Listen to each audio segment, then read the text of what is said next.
Men's health pelvic floor physical therapy is really kind of broad in scope and mostly dealing with, of course, the muscles in the pelvic floor, but also throughout the abdomen. Those are really critical areas that we focus on. A lot of guys are coming in here for pelvic floor pain, which can present in a lot of different ways. Sometimes it's low abdominal pain or testicular or penile pain. Sometimes it's pain with even just going to the bathroom or pain with intercourse. So there's a lot of things that can be going on there. I think a challenge with guys is it's often hard to admit that those things are going on. We all know that women experience pain with childbirth and have issues potentially afterward. And so I think women feel a lot more free and able to say that. But men have a lot of pain. And I'm amazed almost every day somebody comes in here and thinks that they're the first person who's experiencing pain like this. And so it's great for us to be able to educate people about this and how critical it is. Other issues that guys come in here for might be trouble with urination or defecation. Could be that they can't delay the urge to go to the bathroom, or that when they get into the bathroom, it's really hard to actually go to the bathroom. Some guys have struggled so much that they've even passed out trying just to urinate. And so it can be a really big challenge for these guys as well.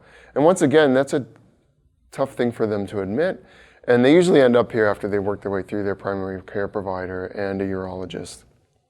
I really like to impress upon these guys, no matter what they're facing with pain or some sort of pelvic dysfunction, that once they've been through that group of providers, we can rule out the big nasty stuff. And really what it becomes is more of a musculoskeletal dysfunction. And we start to talk about muscles and movement and ways that they could be doing things better and maybe stretching and relaxing stuff. And then it becomes a whole lot more like physical therapy.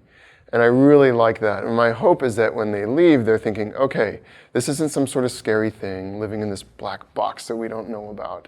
But really there's something that I can do to help myself get better. And I really like working with these guys. Most of the patients we see with orthopedic issues, so knee pain, shoulder pain, whatever, they're going to have, of course, a plan of care between like 6 to 10 visits.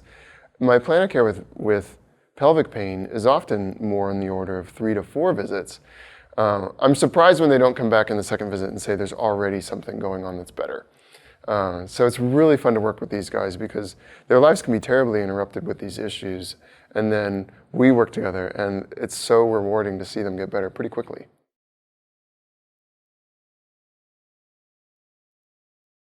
Yeah, a significant component of the initial evaluation is education, because as important as it is for our pelvises to exist, we all know almost nothing about them in the general public.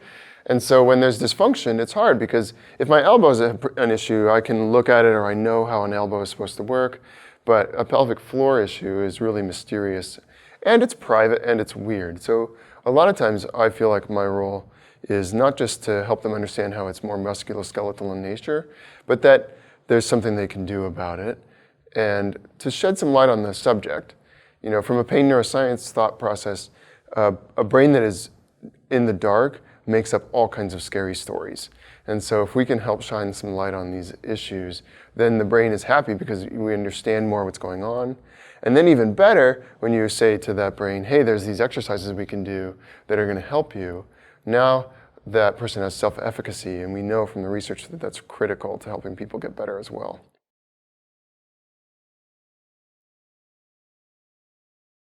There are exercises we can do with pelvic floor patients, and a lot of times it's stretching and helping get some relaxation in those muscles in the pelvic floor.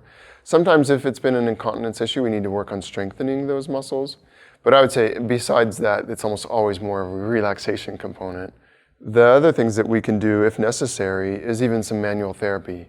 You know, if these are muscles that are irritated, we all know if I've pulled a muscle before, that we like to stretch, we like to relax, even massage or ice or heat, and all of that is true for the muscles in the pelvic floor as well.